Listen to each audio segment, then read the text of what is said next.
Hey, welcome back to the Blue Collar Off-Road Podcast. This is episode 240. Unfortunately, we aren't really I don't know if we'll end up talking about drifting at all, but we've got Nick and Richie in here as well as myself, Luke. We might be getting joined by Baby, but that's possible, not guaranteed. Um, how y'all been? Tired. Yeah, I think very that's the flavor of the burnt, week. burned out, Yeah. possibly. I I just put tires on the Commons and that was not bad, but expensive and always a good time. Tires aren't cheap anymore. No, it was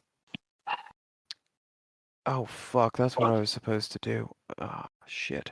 Um, it was $890 for four Coopers, so it wasn't like Well, that's not terrible. terrible.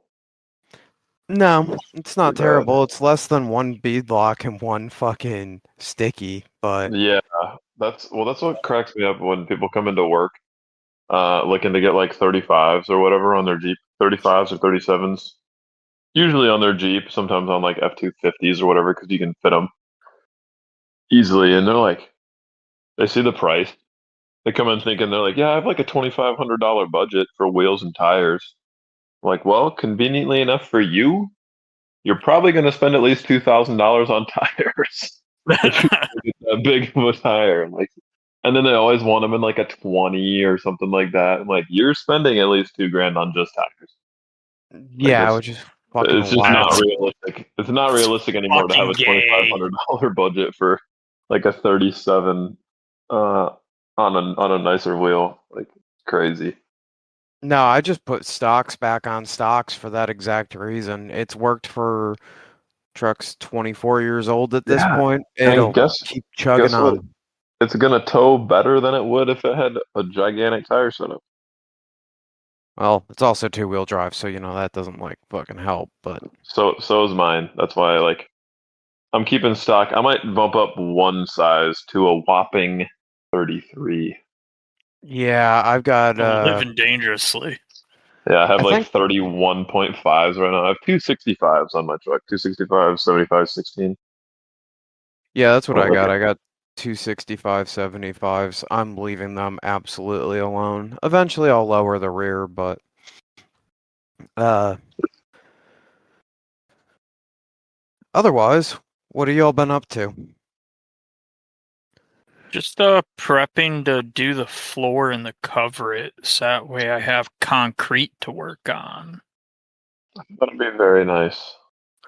Yeah.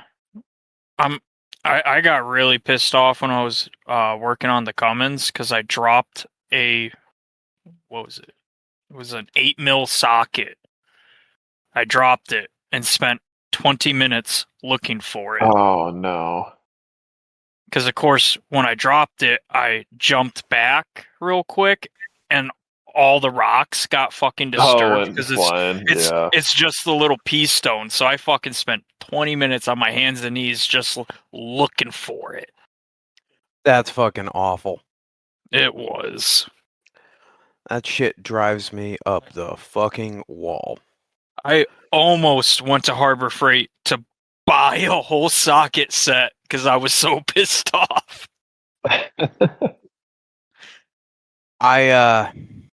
I've got dirt and I actually don't mind the dirt compared to loose rock because at least when something falls in the dirt it just like kind of thuds and you can generally find it. Yeah, yeah. And I I mean, would it's not. shiny. Like the I rocks really hide sockets. They do. And the rocks were only a little bit smaller than the fucking socket. Gone forever. And Yeah. you would think, oh, run one of the fucking floor magnets across it and it'll pick the socket up. No, it picked up all the fucking rocks. Why did they have like iron in that or like Apparently. or you've ground so much shit that you've just fucking It's just, impregnated the rocks? yeah, it's all coated. One way or the other, I thought it was a good idea. It did not. I That think is, it's interesting. Little mini Michael Oglesby. yeah, he was on last week. He has, from what I've seen in some of the pictures he sent us, and he has like it looks like either one of the metal garages or like a carport that got enclosed, something along that lines, which is a setup that I've actually kind of looked into doing now that I don't have my old barn available, but it looked like he has just like those thick, um, like horse mats, for flooring, like the thick rubber horse mats in there. I wonder Yeah. how well that works. I I think it'd be pretty good of an option, like if you're not trying to spend all the money on concrete, because concrete can get pretty expensive pretty quick. I know. Yes, Um, yes, Well, it can. so all said and done for a approximately 18 by 24 foot pad. Keep in mind, I'm only going a couple of inches. I'm not going, you know, super thick with it. I'm looking at about $700. that's But not that's also bad. doing it yourself, right? Yes, that is doing it myself. Yeah. Because I found out to get a concrete truck, it would cost me about $1,400 was the Oh best man, price I got. that's Because actually okay. it Huh. like yeah, I'd like to just get the concrete truck, but I'm Double the saving price. yeah, it's double the Yeah, it's price. literally double. So that's interesting because Luke and I were actually, well, baby Luke and I, we were actually talking the other day about how much it would be to get pads poured, and he was like, "I wonder how much it is to get a truck in."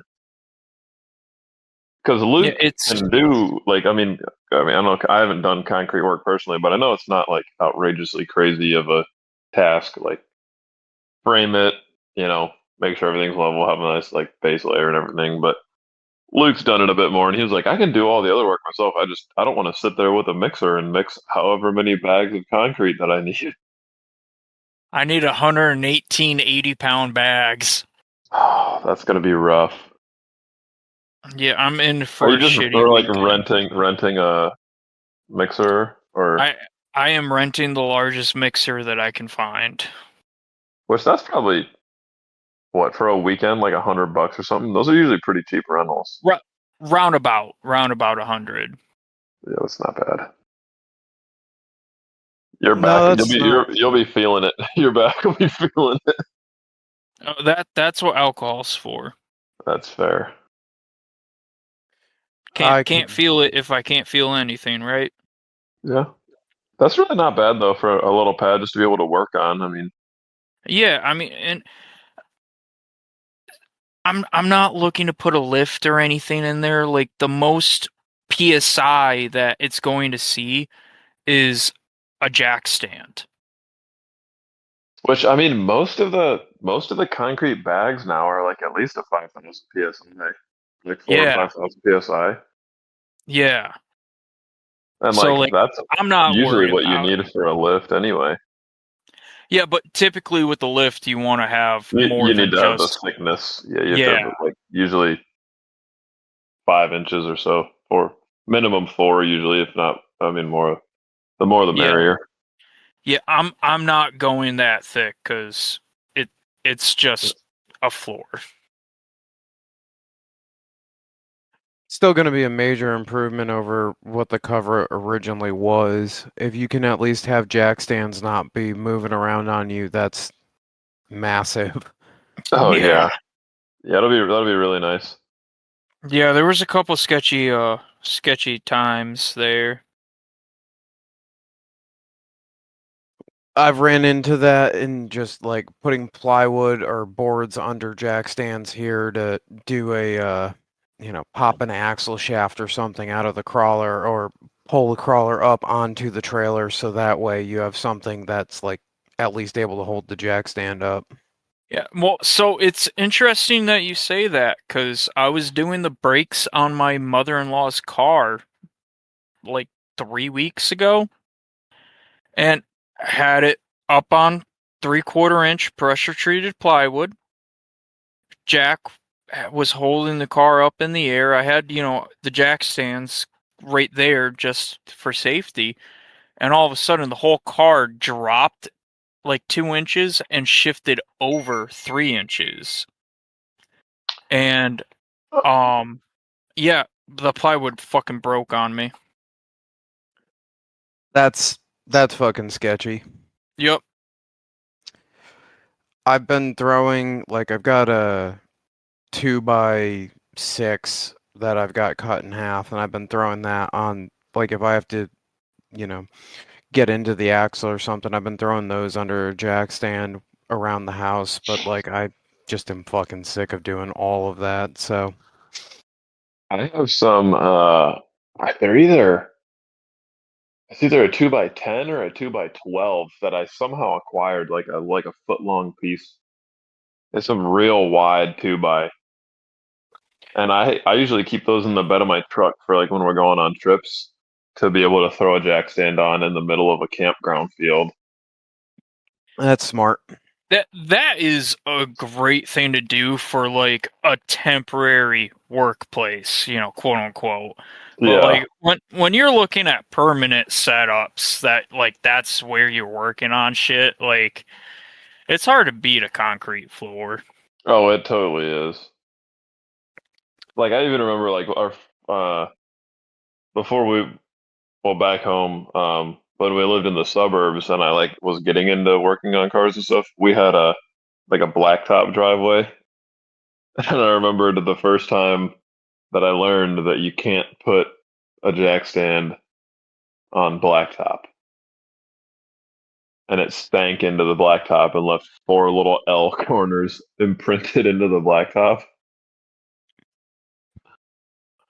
That's So concrete We concrete is a very nice thing to upgrade to. we ran into that problem with the blacktop a few times back in high school at Luke's dad's. been there, done that. Not ideal. At least it looks like you won't have to worry about that for too long there, Luke. What's going on, Yeah, Dad? if you don't have a rig to work on anymore. Well, that's a fun story. Um, got a text from the landlord. She's like, "Hey, I'm sending some people over with a brush hog. We're knocking down the uh, old growth or the shit in the backyard." And I'm like, "All right, whatever, not really thinking much of it." And then this guy walks up to me and he's like, "Hey, are you the person I'm supposed to talk to about clear cutting?" And I'm like, what? No, you got to call her name, XYZ, whatever."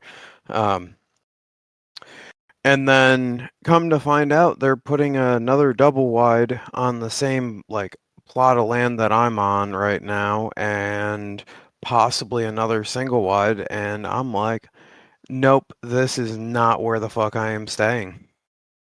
So I've been saving up for a while and paying down all my credit cards and shit.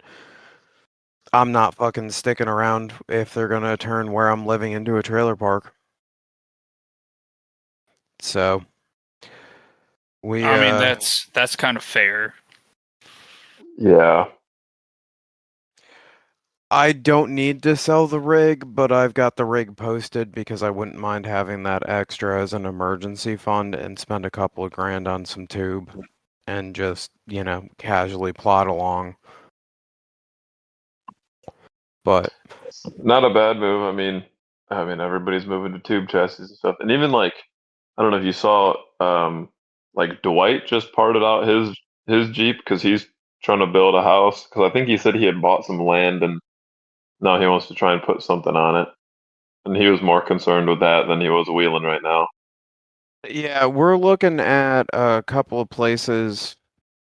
Two of them are zoned as farms, so that's kind of helpful for us. Yeah, that definitely is. Um, it's just, one of those things where I'd rather be building a new rock crawler if that one's going to sell, and I thought that 12 was fair enough for it. I think so, yeah. Just because there's like a lot of money in tires, axles, all that other fun stuff, and it's a fairly solid rig. It needs some like TLC and whatnot, but compared to a lot of the other stuff that's out there, it's not unreasonable. I mean, linked all the way around, 4-to-1 Rubicon case. Yeah, linked all the way around, 4-to-1 Rubicon case. It does all right at just about everything that I it's capable of doing, if that makes sense. There's just some buggy stuff it's not gonna do, but otherwise it's not a bad rig at all. Although it's terrible, just because I've owned it for so long. Yeah. Um, but you know what I mean? It's one of them things. I'm more excited about like just getting my own fucking place where I can shoot on my own property and like it doesn't matter if I want to go and buy a, $2,000 Accord. I can go and buy a $2,000 Accord and go beat that thing around town and then not put as many miles on the truck because where I'm looking at moving, it's going to be another 25 minutes to work, so I'm going to end up Yeah. driving like 35, 40 minutes to work. Well, that's what But I've got. A little Chevy Cruze that I inherited from my grandparents, and I love driving the thing. Like it's a little. I mean, it's nothing fancy. It's a little beater, a little Ecotech, and the turbo's about gone out now, so it's a little sluggish, but it's way better than driving my truck all over the place. I love my truck. It's great. It gets okay mileage. I just don't want to fucking force that thing into doing. My new commute's going to be like 41 miles or something like that. Yeah, that's Most of that's a it's lot for a highway, truck. That's a lot for a truck every day. especially when it's 24 years old. Yeah, yeah, it's a Um, lot.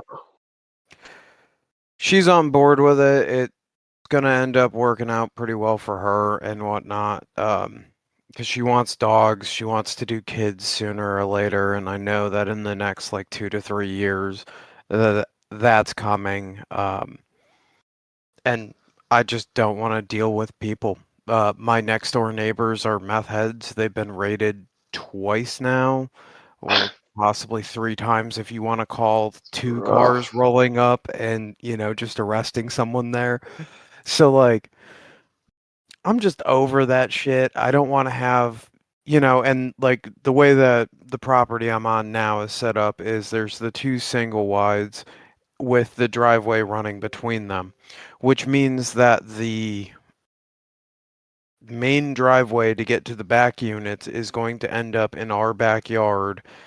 And we're also going to end up having to deal with people driving past whenever, which, like, I'm not trying to sound like a bitch, but this place is great. The rent's gone up 75 to $100 every year. Uh, it's so we were looking at other rentals and it's like, oh cool, it's going to be, 1100 to $1,200. Well, with my down payment and what we're looking at, why not just spend 1,400 a month and like have Yeah. actual land? Well, I know some of the mortgage rates have actually come down a little bit recently. They've come down a little bit I and then heard you can. They're starting to get into the 5% now, the upper 5%.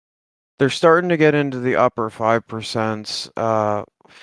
With two of the properties that we're looking at being what they are, they fall under, I believe ag loans is what the person I was talking at the bank Because of with. like a farm Yeah. zoning. Yeah, so that puts it Yeah. into a different interest rate bracket and Hmm. all that other fun shit. I'm not gonna go too far into that because I don't understand enough about it to explain it. Yet I just had like one phone call and they're like, "Yeah, your credit's good, your down payment's good, excellent. You'll have to come in and fill out this paperwork, and we'll have to send someone out to inspect the properties and whatnot." And I'm like, "All right, whatever." So that's what it's looking like. It's looking like next season is going to be a massive letdown as far as wheeling goes. That kind of sucks, but I mean, I know a couple of the guys that are kind of in that boat too. I think Curtis said he wasn't going to be doing a lot of wheeling next year for some reason. I don't remember why. Also, I mean, I'm still I don't even know how next year is going to be for me. Like, I'm trying to get through this year.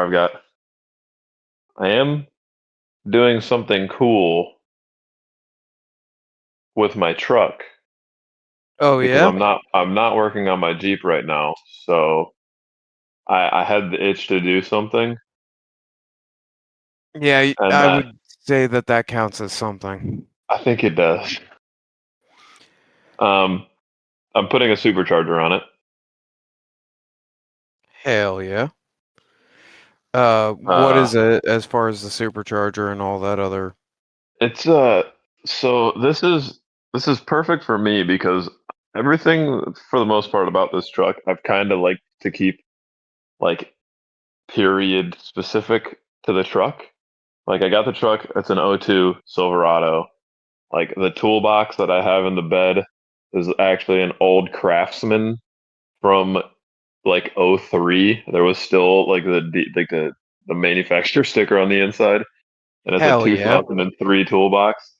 Um, like I've been trying to keep it pretty close. I've got the old grandpa bug guard on it, like still stock wheels. I've been trying to figure out what wheels I want to do. I want something that's not like super like Gaudy.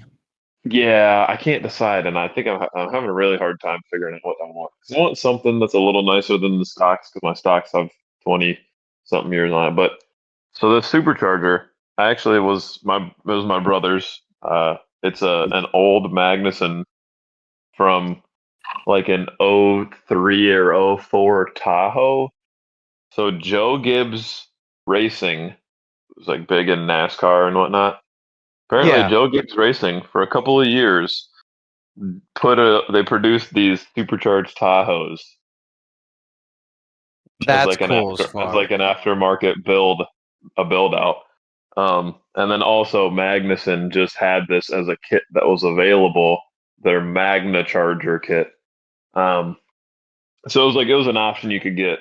But this specific one did come off of a Tahoe, and it had been the Tahoe that was for I never understood this. So our shop teacher in high school, um, he let my brother take a bunch of parts off of this Tahoe. It was a shop vehicle somebody had donated at some point to the school to work on because they could never get it running properly or whatever. Low Yeah, mileage, like a 5.3 Tahoe, 1500, with the blower on it. Like huh. who donates that to a school? Someone Like who what? really wants to enrich the students' learning Yeah, experience. That's you who. know, you know, and like my brother had gotten very close with the auto inspector, um, and when the time came, which this was after my brother graduated, this was after I had graduated, but we were still close with him. We would go and help out with the auto show and stuff. He hit my brother and a couple of our friends up. He's like, "Hey, we're getting rid of some of the stuff that's in the shop to make room for some newer stuff. Do you want anything from these? Because if not, I'm gonna just scrap them." And my brother was like, "Sure." So he took the motor and the supercharger and some of the other stuff from it, and he ended up rebuilding it. Uh, put this put this supercharged LS into a Crown Vic that he had. That's sick. As you should. Yeah. And promptly later that summer blew it up. Geared the engine. Yeah, blew the engine up, spun a rod bearing, trying to race our friend's buddy who had a BMW 335i. 335 will get you. Yeah, little action, but yeah, he ended up blowing it up. Put a 5.7 LS1 in that our buddy had picked up for cheap and had never opened it or anything. They just threw it in, threw the blower on it, put everything back together. He went for a test drive, came back, no oil pressure. So that was pretty much the end of the Crown Vic. So this supercharger's been sitting in the back of the Crown Vic out behind our barn for like several years now. Always just kind of sitting there. And he was like, "Ah, I don't really care for it anymore." Like, because since then, he's bought a 2014 Chevy Caprice that he promptly put an LSA supercharger on from a CTSV. And then he also bought a Chevy SS sedan later on. So he like is just beyond this blower now because it's like old technology to him. I mean, which it is, it's very outdated, but it's just sitting around and I was like, dude, I moved down to Kentucky. Some of these hills down here, boy, I'll tell you what, I underestimated some of these hills coming from the flatlands. And I Yes. need some more power. But I can't justify getting rid of the truck because it's got 90,000 miles on it. So And instead, it's you're like a just going to torture a 6-liter. yeah, but this thing's only going to be able to do with this setup. It'll be about 6 pounds of boost. I'm hoping it'll be able to push me up towards the 425 horsepower range, down from like because the stock six O's are like 330 maybe. Yeah, about another 100 horse. So I'm hoping to try and squeeze about another 100 out of it. I mean, the 6 liters, at least these ones, the LQ4s, are good for boost. They have a lower compression ratio than some of the newer ones. And with only single digit boost, like it's not really anything to worry about. I've been working on it at baby's house. I put upgraded valve springs, upgraded push rods, and upgraded rocker arm bearings in it to be able to handle the boost. And then I've been working on it, but I'm stoked, so I can try and get a little more power and hang with some of the diesel boys a little bit. But it's an old like aero specific, essentially like a 2003 model blower to go on my 2002 Silverado.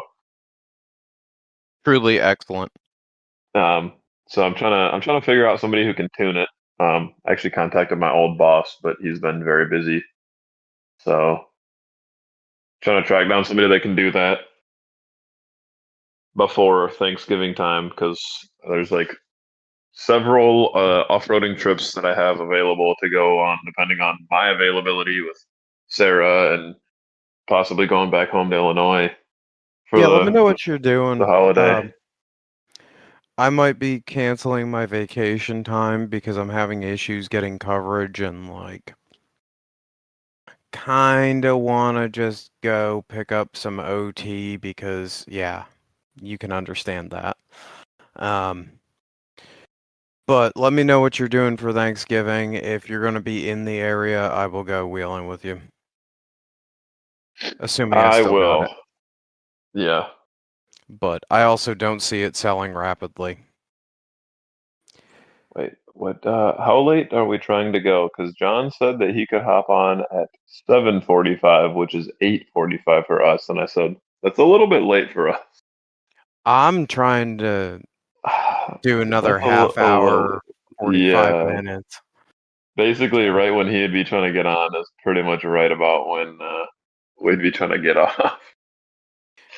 I'm not trying to be a dick to him. I just like, No, that's why I said that's a little late for us. Yeah. That's the time change. He's back in Illinois, back home, yep. all Central Time. Um, but I mean, if nobody hops on, that's whatever. Yeah, I've got work in the morning and every day in there has been the long day factory. I don't know about anyone else, but lately that's just been how it's feeling. Fucking everything that can go wrong wants to go wrong recently. So, c'est la vie or whatever, but batteries got I to go out the door. I've also been it's been a very interesting several weeks at work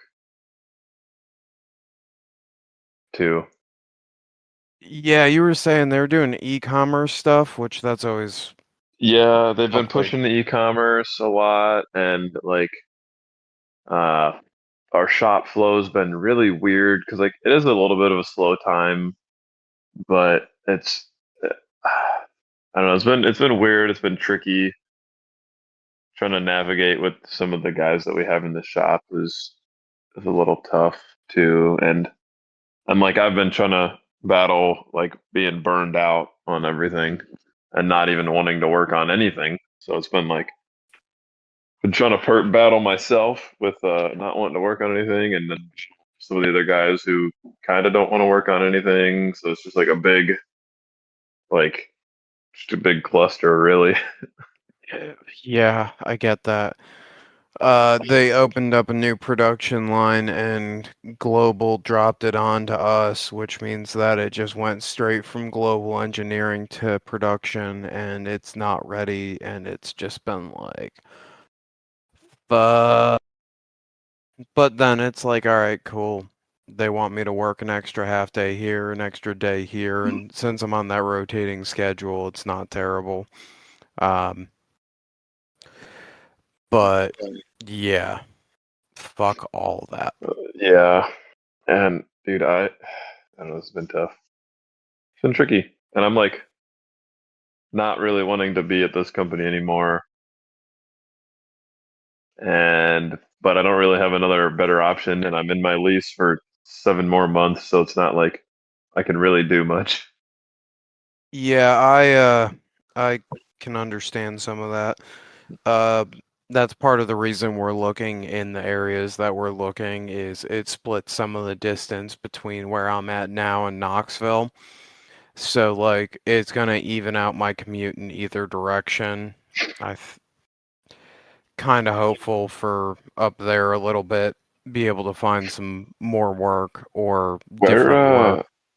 where are you looking right now then? Because I've been looking down there because I'm still potentially gonna be moving towards Knoxville uh, sometime in the future, and I don't Uh, really know what's good down there. I've been looking around the Athens area, but not like in Athens specifically, just that kind of area. There's Okay. not a lot really going on over there between Athens and Knoxville and Athens and Cleveland. It's just kind of like blank dead, space. There's some pockets where there's like small cities and stuff, but it's not like, Yeah, that's what I've kind of been seeing, like, and it really like the outskirts of Knoxville spread pretty far, yeah. So but where I I'm don't know where looking, like you would consider a cutoff of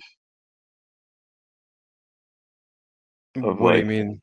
like what's unreasonable. Like if I were going to be working in Knoxville, what's like an unreasonable like distance out? I would say like Like how far with is Athens? traffic, Athens is like 45 minutes to the edge of Knox. It's an Okay, hour and change across the city, but then to there's the other like, side. yeah, I don't really want to work on the other side of Knoxville if I can Yeah, avoid it, no. but that puts you up there near like It's 45. So anywhere Lenore and closer there, yeah. Lenore, I was gonna say I've seen some stuff around there. yeah, we just quiet, peaceful land with a couple of dogs and some chickens sounds kind of fucking nice. Um, Yes. I was looking at some of the stuff down towards Georgia, but the problem with looking at stuff down towards Georgia is it just pushes you further, and it means that like Chattanooga ends up being one of the places that you end up having to look at and stuff like that. And I really don't want to be around Chattanooga if I can avoid it. It's Why? okay, but it's not great. I'm also playing this game of waiting, which I don't know if it's, and I know it's like this perpetual cycle of, oh, well, everything's getting more expensive, so it's gonna crash eventually, but when is it gonna crash? I I will say that like what I've noticed because I've been looking a lot more recently, there's a lot more properties that are staying up for 90 days, 120 days than there used to be at any other point in time that I've been looking. I'm not saying that the market has like crashed, but it's definitely stagnated. It's, yeah, that like, because I've even seen houses, and I know some of it has to do with like, some of these houses turn out to be absolute shit boxes and they're like not passing inspections properly and stuff like that. So that's Yep. kind of why some of them are sitting around. But I feel like that's not even, I mean, that's not the full case. Like there's still, I mean, because all I see all over the place is like nobody can afford anything, but people want stuff. And it's like, Yeah, dude, nobody, like, I mean, people our age, general people at our age, are not looking to spend $350,000 on a house. Yeah. I'm Like, not and fucking that's what a excited. lot of these houses are, dude. Like, we can't afford that. I'm not excited about it at all, but like I'm willing to go and buy something where it's a smaller place, but it's on land. Yeah, And and like, I've seen a few more of those popping up in the Louisville area here, and I'm waiting for when that. I'm hoping that inevitably happens down there in Tennessee. I'm hopeful as well. One of the places that I was looking at, it's fucking dope. It's 12 acres and a cabin in the center of the 12 acres, but the cabin's like only 1,000 square feet, so that's going to be a hard sell, but it's like 310,000. But for that kind of acreage, it kind of like starts to make sense. Oh yeah, well, like, dude, here, let me pull one up really quick. I found one the other day down here by me, which just stinks because it's probably about almost an hour out of Louisville where the shop is. But like this is one that came up the other day. No, that's not it. Where'd it go? And Yeah, we're like doing this was this. stuff that I saw a couple of years ago, or like maybe a year or two ago when I was looking at stuff, and I was like, dang, that's pretty good. Where is it? My stupid, where'd it go? This, or I'm throwing it in the Discord, in the general. No, I won't throw it in general. Let's see. I'll throw it into Oh, podcast. is it already gone? Possibly. I mean, I wouldn't be surprised because it would have sold so fast.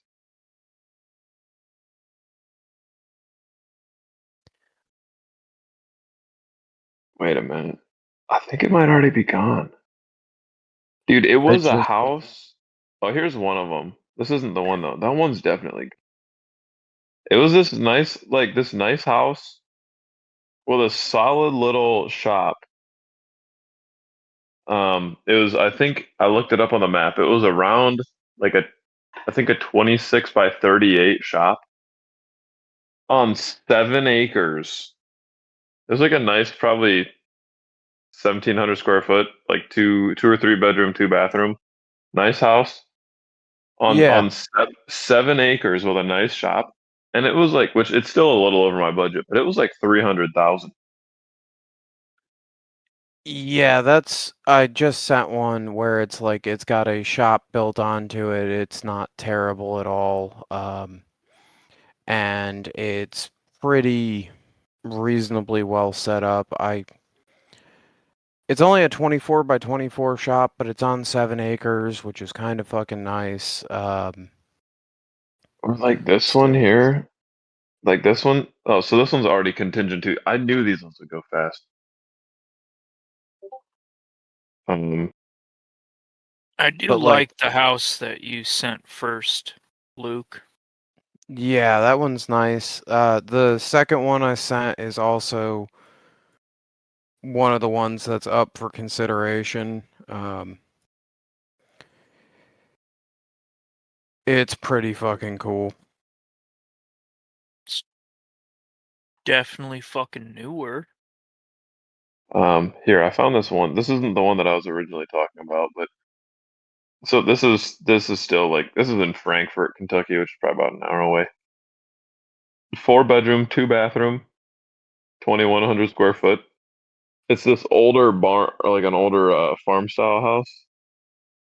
It's got like a little shed and a concrete pad, and it is on 14 acres of like half wooded. It's got a pond, and That's fucking cool. it's 269. Fucking take it. Which I'm like that. Which I'm still like personally. I'm not. I mean, I could probably stretch and make that happen. Uh, I've been trying to like look in the 250 range if I can, because that'd be a little bit more affordable for Sarah and I. But I'm like, that's not bad. It's really not bad. It's like a nice here. Let me send this in here. Like it's a nice little setup. Like it's very like you'd just be on your own. I just sent Yeah, it in this chat down here because it doesn't really need to go to everybody necessarily. Like, but I don't know if I'm gonna stay here in Louisville is my issue. Like, if I could find something like that in Tennessee, roughly, that'd be pretty cool. this is another one that we're like looking at because like it's it's Probably should have mainly sent that land. It's in the other chat, but whatever. yeah, it's fine. Um, Oh, I sent it in the whatever. it's all good. And we're looking, Yeah, small yeah. crack. Yeah. The biggest issue is just like finding spots that are reasonable to like live at, but also are not like super fucking far away. Let's see. Now I'm breaking out the old Google Maps here because I just found another place that I kind of like, but I'm not sure. Dude, this one's I like that second one you sent. Yeah, that's the one that we're like That's really, nice. we're digging that one. Yeah, that's a nice one right there. Yeah, that's solid. That's like what I'd be looking for, really. About like that. Oh yeah, Yeah, this first one's not bad either. yeah, but both Yeah, of but those like are I at see like both of these are like oh that's solid. That both of these are like way more reasonable for what it is at like even at that price point than like dude, you get closer in towards the cities and it's like dude, do you want $350 for a two bedroom, one bathroom shack on oh yeah. a third of an acre, maybe? On a quarter of an acre? The Like last one I what? sent is the last one I sent is another one that we're looking at. That one's the one that I got confused. It's got 10 acres, not 13. Um, but like, 10 yeah, acres dude. is solid though. Oh, fuck yeah, 10 acres is incredibly fucking solid. Oh yeah, that is just a little. But I mean, even oh, that's nice though. That's a nice cabin. I mean, you can tell that's pretty fresh built. But like, I gotta get the fuck away from. If we're gonna be living here, I'm perfectly content with fucking living here. I can't stay if there's going to be people around like oh that. That's yeah, just no. Like, No, how it's hard would it really be to add on to that cabin and just build a whole nother addition down the road?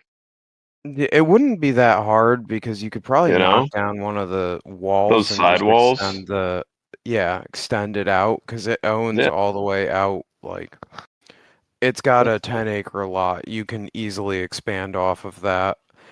And it's been on the market for a little while. It's a 30, that one's 35 minutes to work. It's like, that's fuck, not bad. man. 35 minutes is not bad at all. That's what I used to do solid. on the regular. I did that all before I moved down here. Also, like 10 acres is more than enough to go fucking hunting on. Oh yeah. So, like, this is one of those weird little fucking adulting grumblements that I've been running into. I want a fucking chest freezer. I know that that's, like, not a big fucking ordeal overall, but I now know a couple of people that I can just go buy a half of a cow from, for like 650 to 750 bucks pre-butchered, but I don't have anywhere to store that, and there's not enough room in a fucking single wide to store that either. So that's where like I'm torn between wanting just land or like being willing to settle a little bit on, go with like the one of the ones that's got the 6 or the 7 acres and the farm zoning and just go with that and call that good so that way I can have more room. Whereas the cabin one's like fucking awesome because it's got more land and they're about the same price. So, I mean, that is true, dude. I feel that to the core because I have a shitty little like the top of the fridge freezer where it's like the top third of the fridge. in Yep. my apartment, and that's it. And I don't even have room to put any sort of other freezer in here.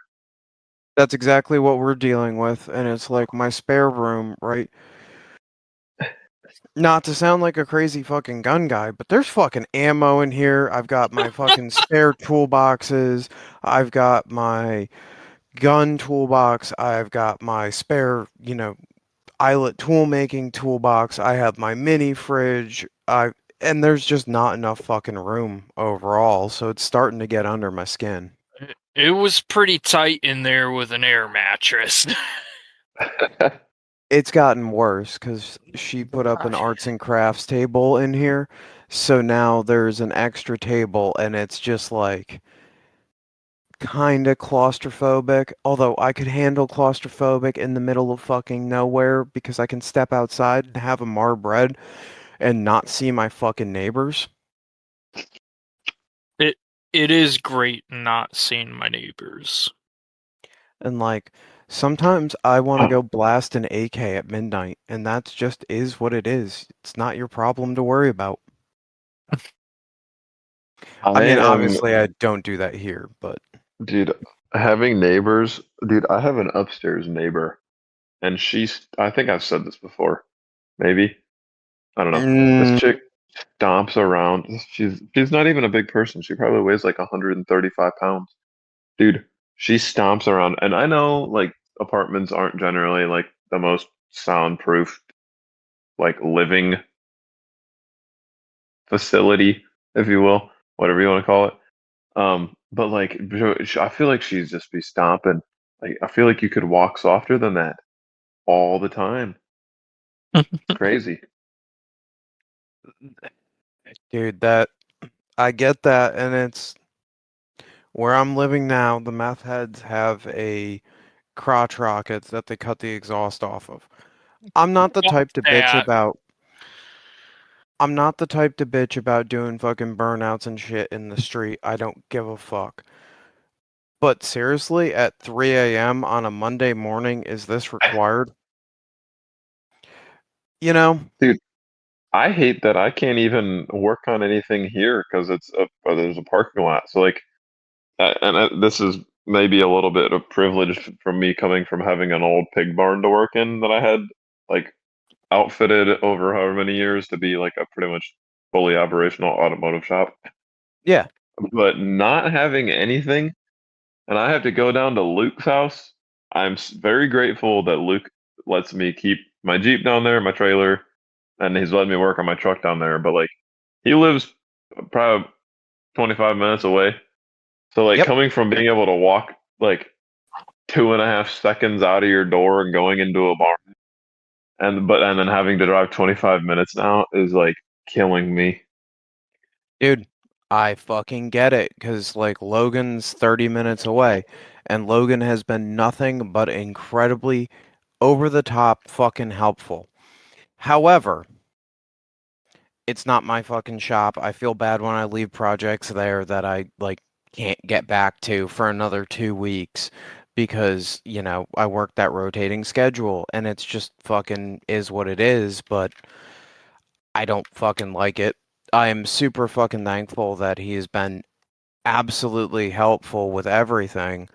I just want my own spot to go and park my own project and deal with it at my own time.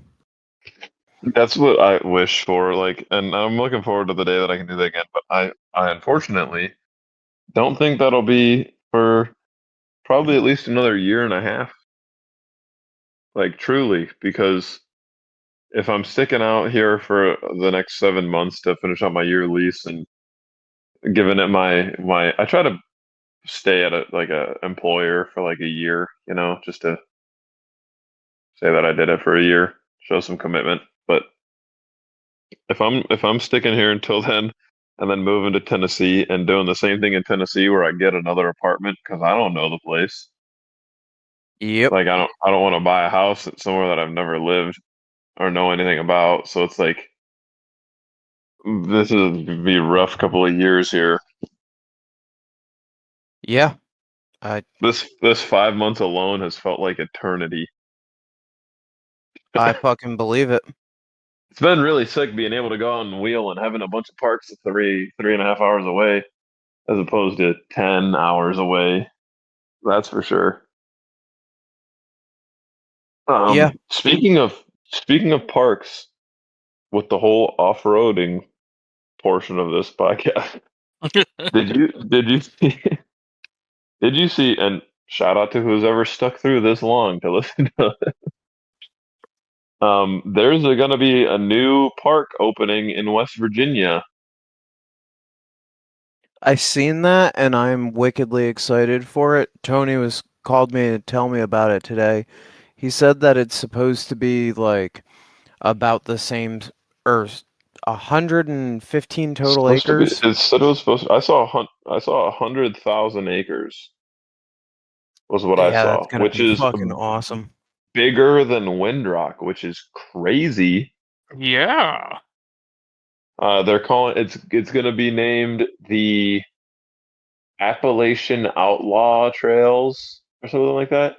And it's actually based on I mean, it's a trail system that people have been riding forever, kind of like Harlan, you know. Like Harlan was a bunch of trails that were old mining trails that people just started riding on.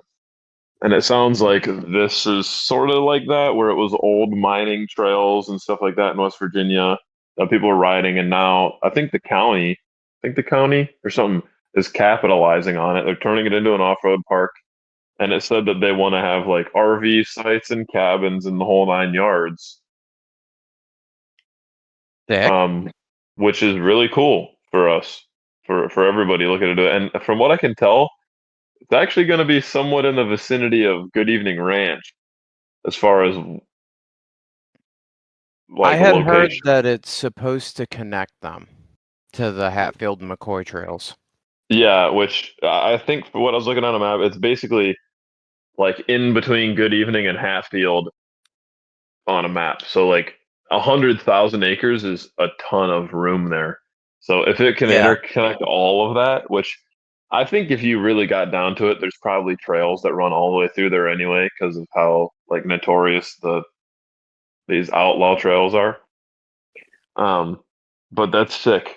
That's a really big thing for off-roaders, which is really cool. Yeah. Um, Especially because like I know this since you mentioned at the beginning the 240. I don't know if we're going to talk about drifting. That a lot of like drag strips and other motorsports parks have been closing lately. I've seen, Yeah. which is sad to see for a blow for motorsports, but it's really exciting for us in the off-roading portion of these motorsports that we're actually going to be getting a new place to go. Yeah, we're currently growing at the moment, which is fucking sick. Yes, which I hate to see that that some of these drag strips and whatnot are closing because I feel like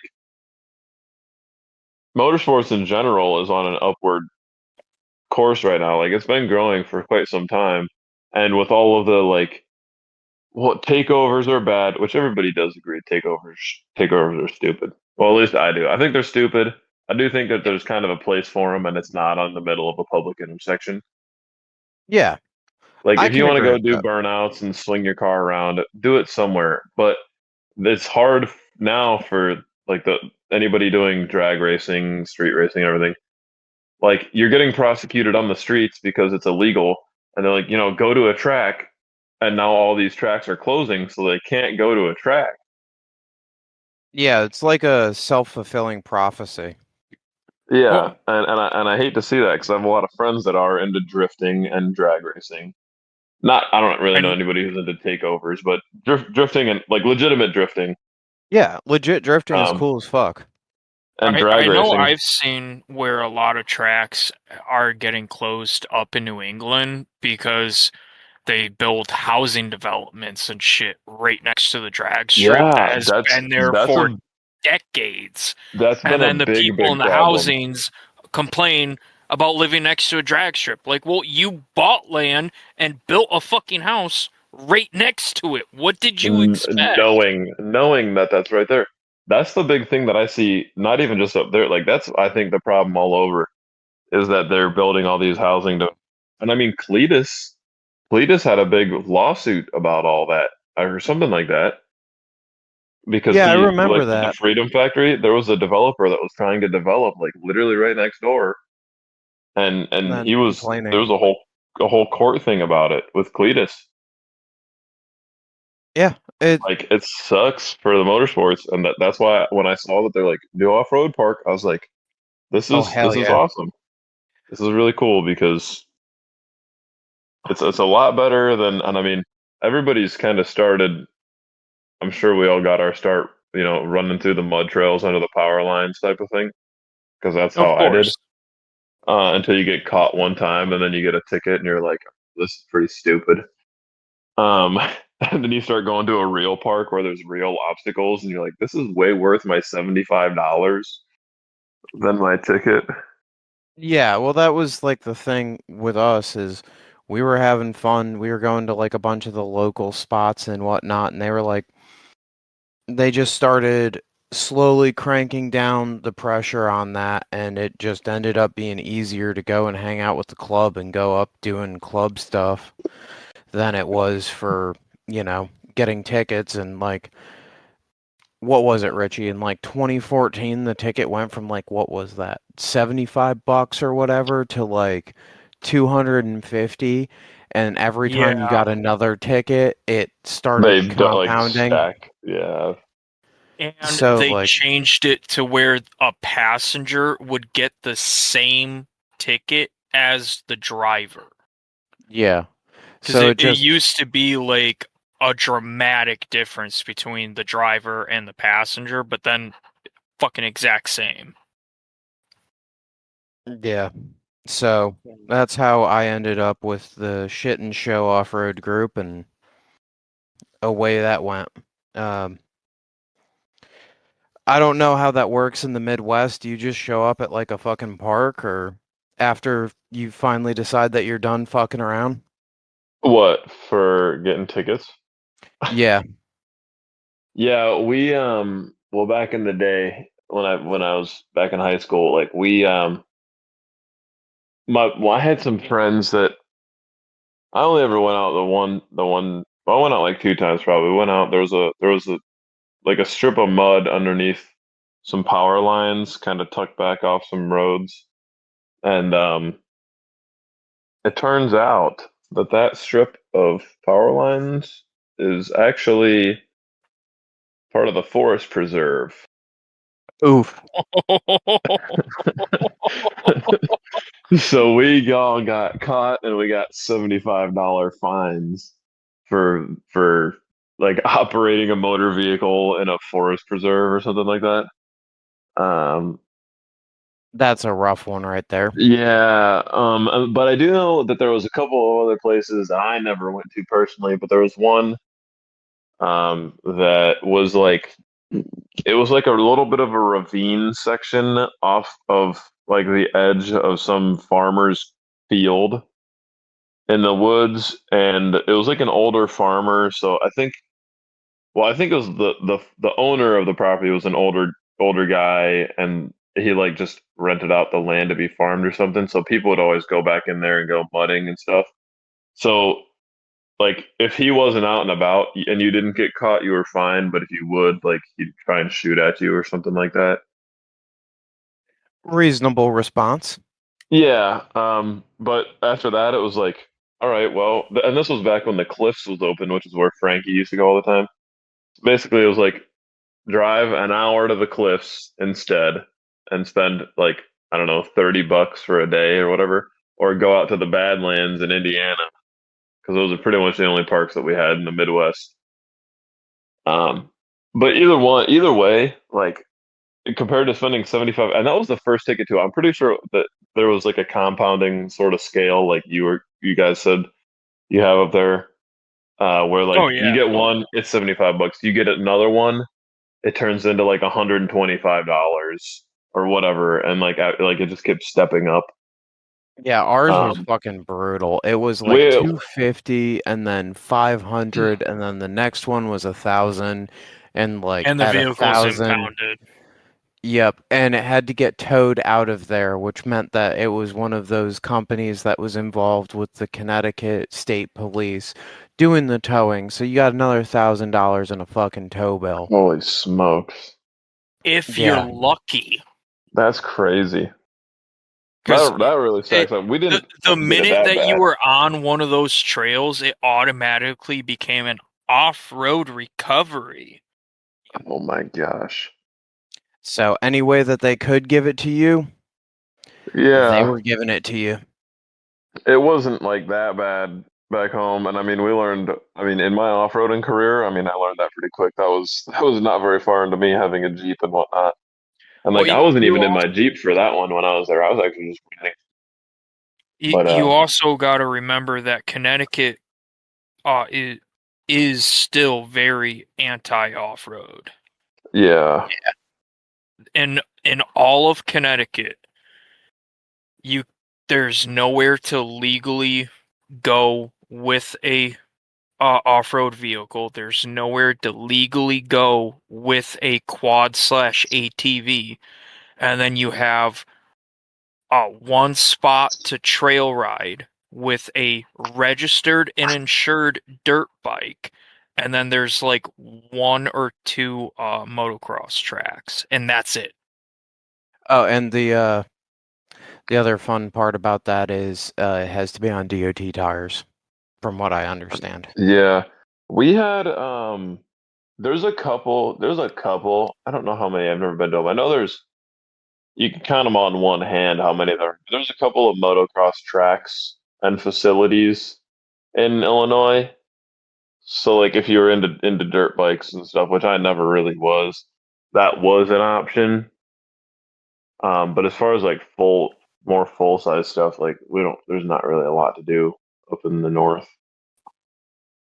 That's gay. So it was like risk getting some variety of a ticket, which wasn't usually anything crazy. It would like depending on where you were. I know there was a place closer in towards Chicago in the city that like you could probably get like a trespassing ticket. I would imagine if you got caught.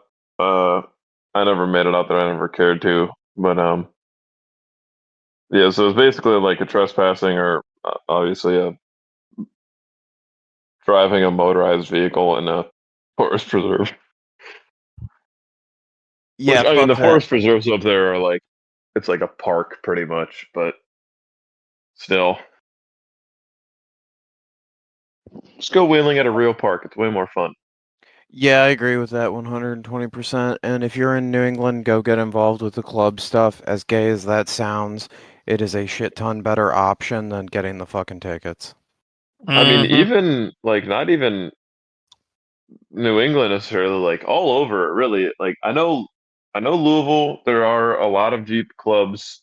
I know a lot of them are more mall crawler-esque, but I do know there's a couple uh, that like Luke actually told me about the one. It's K and I four wheelers. So it's like Kentucky and Indiana four wheelers, and there's some pretty hardcore dudes. Um, So, and that's like the club down here that if you want to get into, they have like a little bit of a vetting process and whatnot. Like you have to go to a certain number of their trips, go to their meetings and whatnot, and then they vote if they want you to be able to be in the club like legit. Yeah, But that's what like they did in New England. It was all pretty over, like tame. just to get involved and like a lot of these guys, even like somebody has access to a private property from somebody that they know, and they'll let you go on a private property to go wheeling. Like there's a lot of gateways to get into like real legit wheeling and not be getting fined by the government for it. Yeah, I don't know if it's been expressed, but fuck the government and fuck the NFA. Both of those are gay. The EPA is also kind of gay. Yeah. Uh, Um, do you want to touch on some of the competition shooting shit real quick, or you want to leave that yeah. alone? No, I mean we can. Alrighty. That's gonna be my next outing, which I'm not gonna be wheeling for a while. So Yeah, I started getting into that. I went to go to one of them. I got all signed up. I'm like, fuck yeah, this is gonna be great. I'm gonna go to the range real quick, and then I'm gonna go and hang out with Casey from Trail Trash. So I go hang out with, Casey from Trail Trash after the range. At the range, I blew the gun that I was taking to the competition up, and because I had entered into um, non-magnified two-gun division, I didn't have another gun set up that I was ready to fucking take there. Um, I've been in the process of simplifying all of the AKs and returning them back to wood, like doing the wood staining and all that other fun shit. Yeah. Um, just because I've been like, yeah, everything's gonna have to simplify here. I can't be going out and buying lasers and fucking dots and everything, so whatever. Um, so yeah, I missed that competition, but I'm signed up for another one next month, and that one's also in Oak Ridge, so that's gonna be fun. I'm excited for it. Um, I'm planning on having at least another backup gun available in case I run into issues like I ran into with that, but about 6,000 to 8,000 rounds is what I figured out was on that bolt. So it deciding the Oh extractor wow, no yeah. longer Oh, needed to be a part of it was kind of is what it is at this point. that's a pretty good amount there. I've had it for a couple of years and I've been going ham, so I've not quite been, but I'm finally getting my toes in the water here via Luke because I mean Illinois is, if you don't know, you can spend 2 seconds on the internet and find out that they're very much anti-gun. So I never got to do anything in Illinois, then really. you move to Kentucky and it's like, yeah, I here moved to you go. yeah, I moved to Here's your Kentucky, and first they're like, gun as part of citizenship. yeah, you basically yeah, here, welcome to the state. Here's a gun, pretty much. Um, but so he's getting me into it a little bit, and we got my AR sighted in over the weekend. I mean, it's not for doing what we're doing, which is going to be a run and gun comp. It'll Those are be my fine. favorite. It's not really sighted in for like precision because I was resting against a small tree that I could push with my body, so I was kind of moving a little bit, but we got that sighted in, which was good. And then I put a couple rounds through my pistol because I put some night sights on it. Yeah, how'd that And go? and so I bought one of the the little laser bore sights to put in to try and sight them. Needless, I was a little weary because it was like a $9 laser sight off of Amazon. Work titties? No, no, actually it doesn't. Because I sighted it, got it like dialed in on the laser through the like the bore sight laser through the barrel. Went down to Luke's because he's Luke has I think like 3 or 4 acres. He has a little ravine down into a creek in his backyard, so we can shoot against the berm on the backside of the creek. Um, dude, probably I put like 3 mags through, uh, and dude, he had probably I think they were probably 10 or 12 inch targets hanging, and No dice. if I aimed on, and we were standing back probably I don't know 20 yards maybe. Uh, 15, 15 to 20. Dude, if I aimed on center, I was shooting, I kid you not, like 6 inches to the left. Not Like, ideal. like if I aimed at the very right edge of one of these targets, then I was hitting to the left of center. Like it is off probably almost a foot. It's Not bad. Jesus. So this not little nine ideal. dollar laser, not good. Uh, But I am glad that I did that because I was like, I should probably do this just to see. Because if I went in to do a competition and I'm trying to shoot like a 6 inch round plate, not even a 10 or 12, I'm trying to shoot a 6 inch plate and I'm off by like 10 inches, dude, I'm missing every single time. Like, You're not having fun. Oh, you would no. get laughed out of there.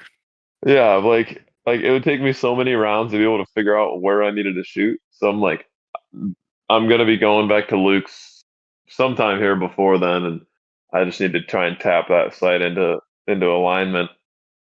But I was like, holy smokes! Like I didn't expect too much out of that little laser sight because it was so cheap, but I was expecting it to be better than that.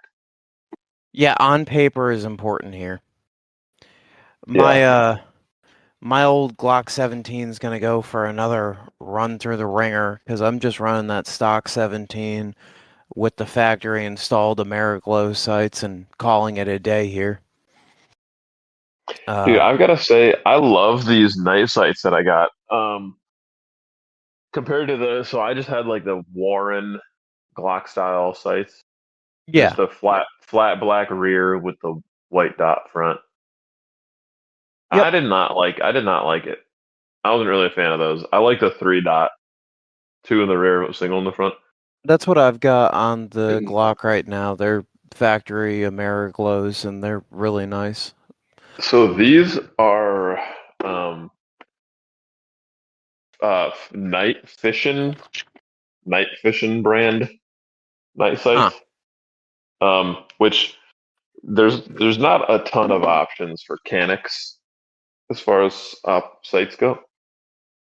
Yeah, aren't those like Just Walthers, basically? yeah. So it's got so I believe I was reading the rear sight is the well they're both like the dovetail mounting, but the rear is like Glock like width of dovetail and the front is like Walther or something. It's a little bit of a funky set because at its core the Canuck's a Walther. Yeah, Um, it's just a Turkish like clone of a Walther. yeah. But so there's only like a handful of different options for these because it's still not a super popular gun. It's popular enough, but not outrageously popular. Um, Yeah, it's not the shit, but they're no, around. it's not like a Glock, but so I found that there was two options. It was this night fishing or um, True Glow. I think has a setup. True Glow. Truly the best magazines ever produced. Um, and I gambled with these ones, and I honestly I like them Sweet. Glad to hear. much better, mo better. I I want to did get. get Oh, oh sorry. Go ahead. I did get I got my comp belt set up, and I got a chest rig That's also. helpful. I just need to buy a couple more mags for the Canic to be able to carry the amount of rounds that I'm supposed to use for this competition. Yeah, isn't it fun when you start getting into that and you like actually have to start carrying and like shoving Glock bags into random pouches and all that other fun stuff? Yeah, I got enough power. Like I got the setup figured out to what I need for just for this comp, and I don't know if a different comp will be more or less, but I just don't physically have enough magazines for the Canic to be able to carry 80 rounds, which they said that it's 180 round rifle, 80 round pistol. That's gonna be a good comp. I love Uh, when they're rifle heavy because I like shooting rifle. Yeah, but dude, and I have enough. I have enough rifle mags. I do not have enough Canic mags to hold 80 rounds. So Uh, I need to buy more. So I'm going to be buying probably two more magazines. I have no comment on the appropriate amount of magazines. I don't know what that Yeah, number is. I Uh, think it does. Uh, I don't think that there's an appropriate answer. It's however many you want, but it's N plus one. So yeah, I think that the one that I'm signed up for is not quite a run and gun. It's going to end up being more of the set stage, like where you're shooting around barricades and whatnot, but I'm cool with that. I want to just go have a good time and see what I can put down. um, Curtis said, "I wish I would have saw this earlier." Well, Curtis is gay. Yeah. It's a very John well also established thing. John also said, "Okay, then I'm out." When I told him that that 8:45 is getting a little late for us. Well, it's just about 8:45 as it is, and I'm thinking that we're starting to slow down a little bit. Yeah, I'd say no much more than maybe 9 o'clock here, probably. Yeah. I've I'm really starting to get out of like the higher end gun stuff at this point. I still like love them, but like I enjoy the crime guns and the weird guns that I can find at auction at this point, and then I enjoy using what I already have at competitions and stuff. I'm so fucking tired of punching paper at the range that it's just not worth it. It'll be a lot cooler once I have my own place that I can set targets up at. Dude, I've just like never even been like really that interested in punching paper at a range. Like anytime I've never even been to a real range, I think. Well, There's a no, I have. couple. I have because when I was younger, I did some like entry level competition pistol shooting. Yeah. And that was a real range, but like I just can't. But those were outdoor ranges, so it was different. Well, that's It was like all a I shoot at. summertime thing. Like I cannot comprehend going to an indoor range and shooting. Just something about it just doesn't sit with me. Like I don't know. I don't. It doesn't seem fun to me. I'm with you. It's not fun for me. I don't go to indoor ranges. I only go to outdoor ranges for that reason. The other Uh, thing for me is like there's a couple of ranges around here that are really cool outdoor ranges. There's one that goes all the way out to 1,000 yards. oh It's wow. awesome to go to. You know, you can go sit down out there and see how far you can walk whatever rifle you want out to, and that's super fucking cool.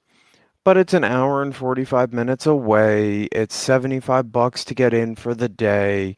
You can't rapid fire on the long distance course, so you can't like I don't know if you've ever seen the 9-hole reviews style videos where there's like targets at set distances and they try and shoot them as quickly as they can without or with the minimum amount of misses, and you can't do that style of shooting there. It's much more like, all right, cool. Yep, you're good to shoot out to 400 yards. All right, cool. Hey, you're struggling at 400 before you move over to the 600-yard bay. Are you really sure you want to do that? And it's like, okay, that's cool.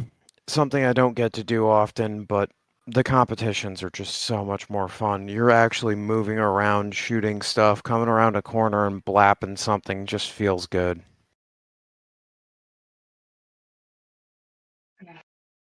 That's what I'm looking forward to this. This is going to be quite the workout of a comp that we're going to be doing because How it's many, how long is it, like as far as the walking distance? I don't even know. But if the videos that I've seen of the previous ones, it's quite extensive, and it's Hell like fucking yeah. right up a hill. Bring a Like you backpack go, with dude, water. yeah. I'm gonna be bringing a little cooler, I highly um, recommend that. because it looks like it's gonna be pretty extensive. Um, so I've been trying to prep a little bit. I'll do some treadmill work when we're at the gym. Going to the gym, I'll do some like running, jogging, speed walking, incline stuff on the treadmill just to prep myself because like I haven't done anything that physical in a long time. Dude, I need to get back to the fucking gym. That's the other fucking thing. I've been in like this weird fucking I go to work, I do my job, I get out of work, I then come home, I like frantically try and get a hold of everything so that I can have some time to chill, and I need to just work going back to the gym into that like doom loop of timing. That's pretty much what I'm at. Like I've never fully gotten into the gym, but like Sarah and I are going every once in a while now. Um, and I need to get into it more, but I get into it bad. Like I get burned out because I've been at work all day for like 10 hours. And then I come home and I'll sit on the couch a little bit. Sarah will make dinner, or I'll try and help sometimes, or but I'm like so burned out. I'm like just sitting there, and then I'll end up scrolling on my phone. We'll have dinner, we'll maybe watch like some YouTube or something like that, and then I'll end up falling asleep, and then I do it all over again. Yeah, and I've been trying to Like like break that fucking cycle, but it's fucking hard to do. it's very challenging. And then like it's not motivation, it's more determination, especially if it's going after work. And after working 12 and a half hours, it just ends up being like such a you feel like It's such such a shit it's a after big going. it's a task at that point. Yeah, it's a And task, like and then that's why I'm applauding Jake right now because I've talked to him briefly on the phone the other day, and he was like, "Yeah, pretty much spend all of my time outside of work just going to the gym, and it looks like it's paying off. He's looking good. I mean, he had that picture up on Facebook because he went and got baptized. props to him Dude, for he's that got too. some yeah, he's got some nice definition there on his bicep in that picture. He do.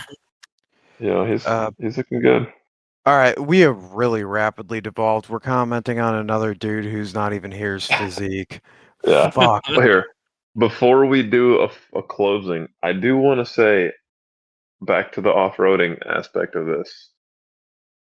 I really wanted to try and get Baby on here to talk about off-roading stuff because he's been going on this journey with solid axle swapping his second gen Forerunner.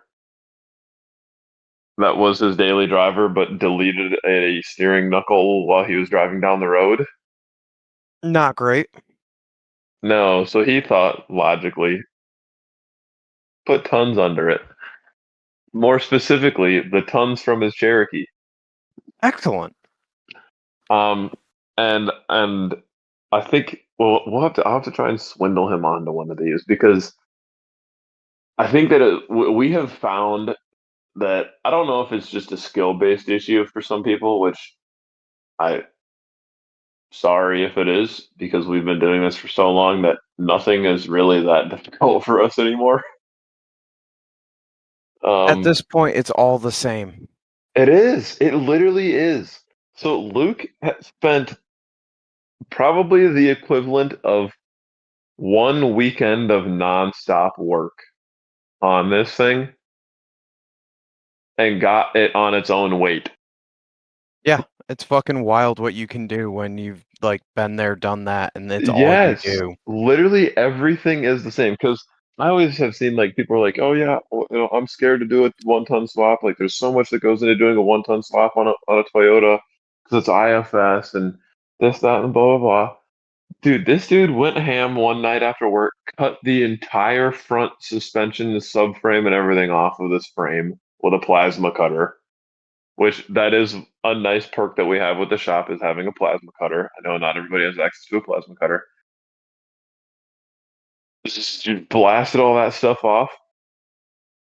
Took a sheet of 3/16 plate, cut out some front frame stiffener pieces to beef up the front frame where all that stuff was cut off. Did what I did on my Cherokee and whipped up some no bend shock hoops, 3 pieces of tube, And it went. located a track bar bracket, got the like Barnes 3-link bracket kit from that they have on their website, threw those on the frame, driver's side actually, because on those Forerunners with the V6, the exhaust is completely on the passenger side. Well, it's not completely on the passenger side, but the crossover from the driver's side bank to the passenger side bank actually goes up and over the bell housing and then Y's in instead of under, That's fucking weird. which is very weird, but it's very cool when you're putting an upper link on the driver's side because there's nothing over there. This is true. So that was really cool. Um, and then the rear, he just did 63s, so it was cut all the stuff off of the back and throw some leaf spring mounts on the frame back there, and then drill some holes in the back of the frame and put sleeves in and kind of box the back of the frame to hang the shackles. That's fucking simple and So sick. that was very easy. And then we also found out that because he was like, well, how? Because it's going to be full hydro. which I know that is a challenge that some of the Toyota owners face, is where to put a steering box, which is basically just drill a couple of holes in your frame and bolt it on. But full hydro is easy. And we did find out that a Cherokee pump,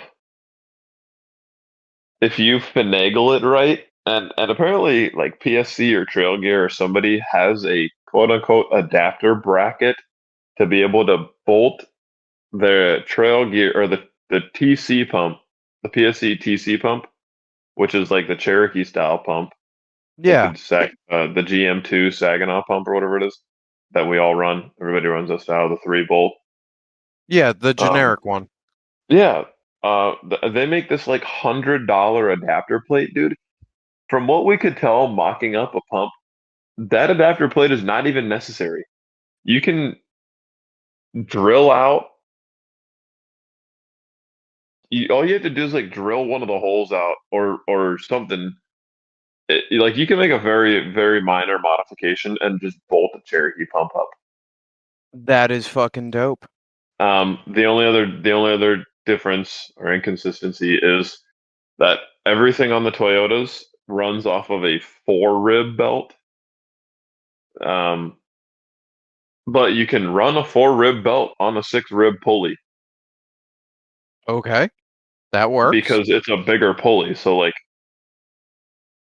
you know, so you might just have to mess with belt size a little bit, but you can bolt that sucker on and then run longer hoses. So like, if you do have a 1 ton Cherokee that is clapped and you also have a forerunner, it's actually very easy to just swap everything over. So is he going to be back out and wheeling next year in the Forerunner? He's going to be using it as a intermediate rig while we're building his new rig Fair enough. That's a reasonable because play. all said and done, he's basically gonna have like $500 into this Yeah, because he that's had pre-existing everything else, so it was just a matter of a bunch of new brackets and some hydros and stuff. yeah, that's not bad at all. Oh, we did also have to we had to do some modifications with the rear drive shaft, but that's okay. Um, Is that poor Starling still living on? yeah, Good lord, let that thing die. the poor Dana 50 also, Everything about that is terrible, and I love that it carries on. and he's gonna daily drive it. That's mortifying. I know. But yeah, he will have an intermediate rig until the real new rig is done. Which I don't know. I don't know. I don't know what his timing is on it. I mean, we're going to be picking up the tubing and some other couple of other goodies that are up at my house that he's going to be buying from me. Mostly just the tubing is what he's buying, but I have my big welding table and some other tools up there. So we're going to get those actually in about 3 weeks. Um, Vic? and then we're going to go from there. So he's not entirely sure when the new rig's going to be done, but we're hoping to have it together enough for him to take it out at least once or twice next year. I mean, now that I have built a buggy, I kind of have a better idea of how to build a buggy, Yeah, and then the rest of it should be pretty easy. So, can't argue with that. especially because it's Luke, and he doesn't. I mean, he does. Well, no, he doesn't even. He doesn't care about anything. I'll just say that. The dude has no mechanical sympathy, and he doesn't really like. He wants it to be. It doesn't need to be like fancy for him, you know. It just needs to be. It needs to be strong enough for him to go and take it out and beat on it. Well, he managed to keep a Dana 50 alive for a hot minute, so we'll give credit where credit is due. Yeah, until it started to just completely check out. Well, much like the So, Dana 50, I'm about ready to check out. me too. But I think, yeah, you'll see him probably in his new rig next year, just because it doesn't need to be super nice. So we can, not that we'll cut corners, but I don't think that he's going to require the level of finish work as, say, like Chris Doan, whose buggy is going to be Like very cool when he's done with it, just because of the attention to detail that he's put into everything. I want to do something where I can like put a I shit ton of attention to detail into it and all of that. But fucking life just keeps happening around me, and I'm kind of constantly trying to keep up with that. It just turns into a lot. Well, it's like Bronco is just fucking. He's got that rock lizard chassis, and he's Yeah. just churning and burning through it. And I'm like, fuck yeah, He's dude, that turning that thing's out coming. fucking quick. Well, dude, I saw his lady was posting on like TikTok, like when he's working on his project all the time, and he can't help me with my project. Yeah, but I he's like, Like, laughed. he is fucking. sacrifices have to be made, but he is cranking out on that thing very fast. He got it what 3 weeks ago, and now it's got like an engine and transmission in it and shit, Yeah. and I fucking think it radiators has going in. axles under it. Yeah, funny story about that front axle. That front axle has now become very near and dear to me. Um, the OG Bronco-ish axle is now going under Dave's blue Cherokee with a 14-bolt rear. Oh yeah. Yep.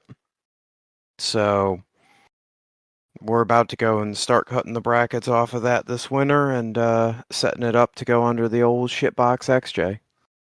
All of the So, brackets on it are fucking clapped.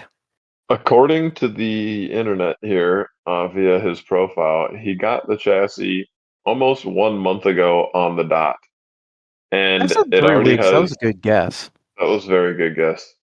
It already has axles tacked underneath, like the linkage and axles tacked up underneath it. It's got a drivetrain sitting in it. He's like working on a center console for the shifters and whatnot.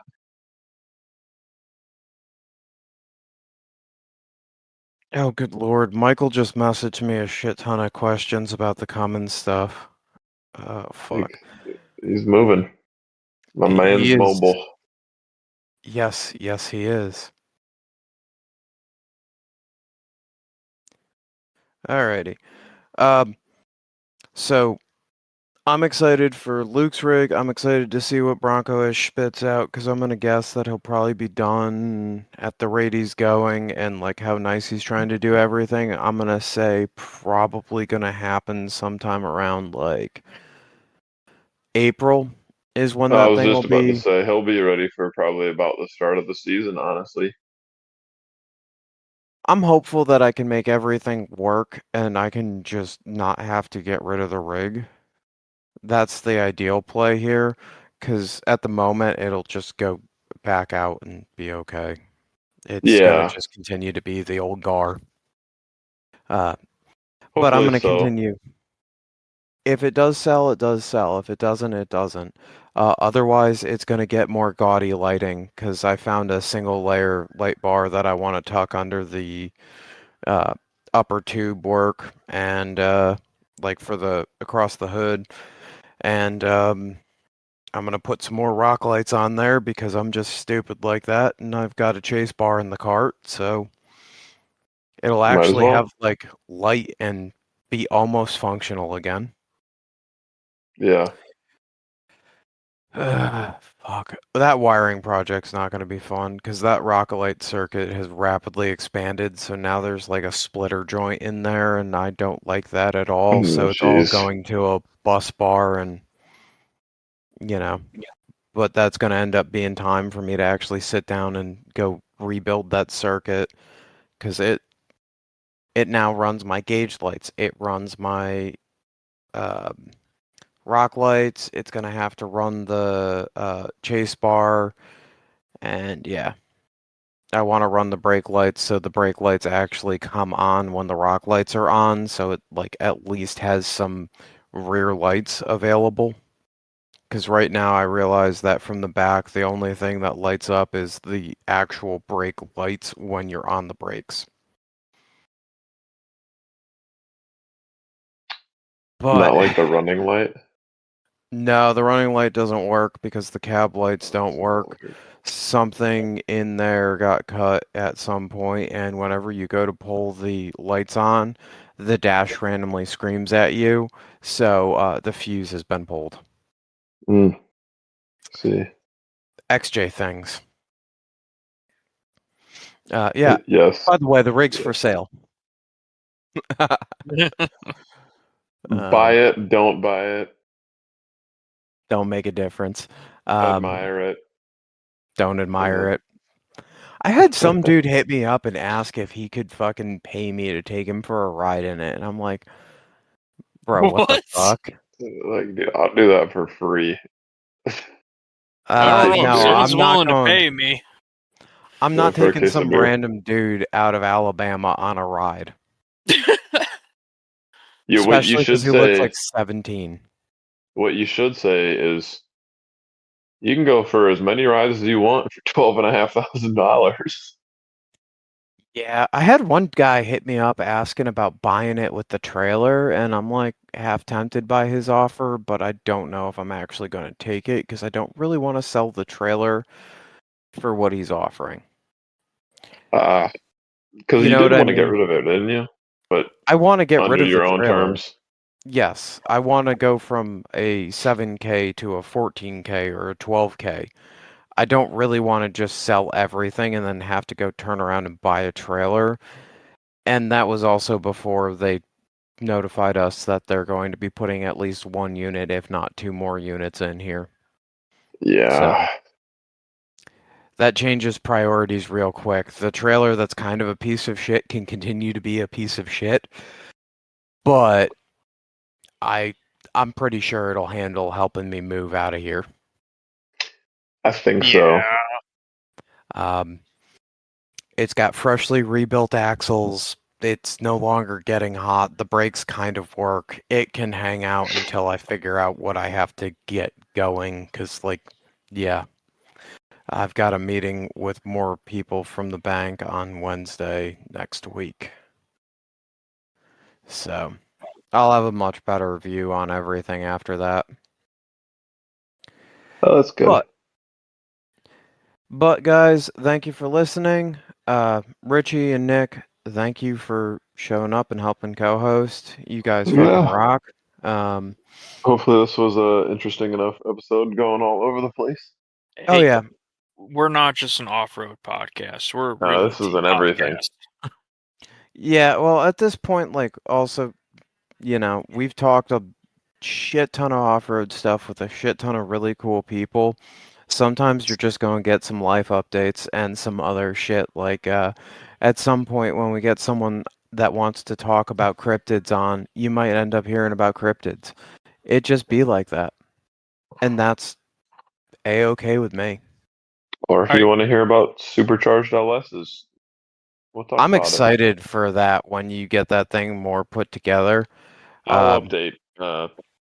I'll send some pictures actually in the group because I'm fairly far down the road of it. If anybody's interested in seeing that, seeing old cool technology, if you will. Fuck I yeah. think that shit's fucking awesome. I love like the retro trucks that are put together with time period correct performance parts. It's really fucking stupid, but it's really fucking cool. Just like I like a old AK that has all the matching furniture and fucking everything kind of is like matchy matchy. That shit's just peak. But anyways, have a good night. Thank y'all for listening. Please like um, and leave a review on your favorite listening app. That shit helps us out a fuck ton. Um, just Tell remember, us what you like to hear. Tell us what you don't like to hear. I yeah, think it's interesting to find out what the people do and don't like.